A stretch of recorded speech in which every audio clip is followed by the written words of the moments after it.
আসে না, এক হলো পরিবেশ, যেমন আমাদের সিনিয়র সাকিব খান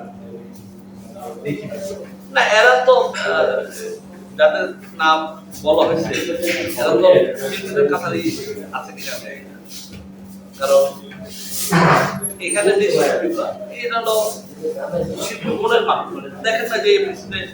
যেমন খুশি আপনি নাচতেছে সেটা করতেছে, মানে ওরা শিল্পী আছে। আর এরা যারা আসে না এরা তো অহংকার,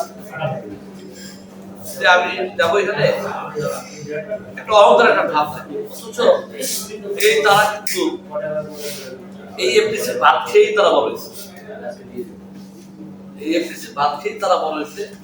এখন এফডিসি কে অহংকার করে, আর অহংকার কত গুণ এফডিসির মানুষের সাথে যদি কেউ অহংকার করে আসলে টিকতে পারবে, ওই সাথে পারবে না, হয়তো ক্ষণিকের জন্য কিছুদিনের জন্য একটু বড় এই অহংকার ভাঙবে এফডিসি আসবে। এখন যদি বলি আমি সিনিয়র শিক্ষক সর্বোচ্চ সিনিয়র এখন বর্তমানে উনিও আসছেন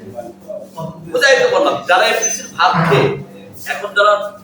সম্মান হারাইছে বা সম্মানের দিকে গেছে, হ্যাঁ তারা এখন অহংকারে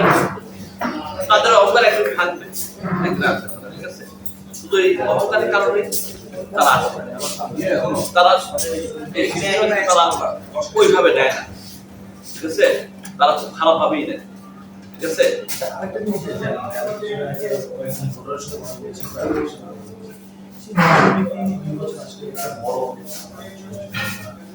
শোনা যায় প্রমাণ করা হয়েছে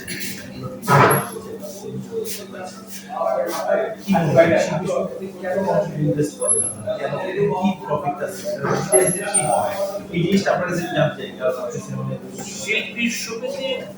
নির্বাচনে টাকা খরচ করে সত্য, খরচ করে সত্য, আর এই শিল্পী সমিতিতে তাদের দেওয়ার মতো দুটা জিনিস আছে, একটা পিকনিক আর একটা ইফতার।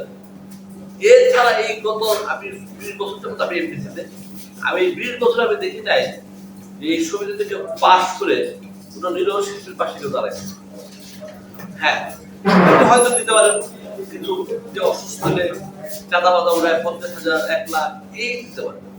তার বেশি কিছু আমি দেখি। আর এই শিল্পী সমিতির লাভ লস আমার মাথায় এখন নাই, আমি আমার চোখে পড়ে নাই। সামনে তো আপনাদের নির্বাচন, হ্যাঁ সামনে আমাদের বাংলাদেশ চলচ্চিত্র প্রযোজক সমিতি নির্বাচন, প্রযোজক সমিতি নির্বাচনে এবার সবকিছু ঠিকঠাক থাকে আমি নিজেও নির্বাচন করবো। এর আগের বার আমি নির্বাচন করেছি, আমার মতো আপনাদের সর্বোচ্চ হাই করেছিলাম এবং আমি এজেন্ট ছিলাম, এবার সেম এজেন্ট সেক্রেটারি আমি নির্বাচন করি। তো প্রযোজক সমিতি এটা হলো মাদার সংগঠন, এই মাদার সংগঠন যদি ঠিক থাকে সব কিছু আপনি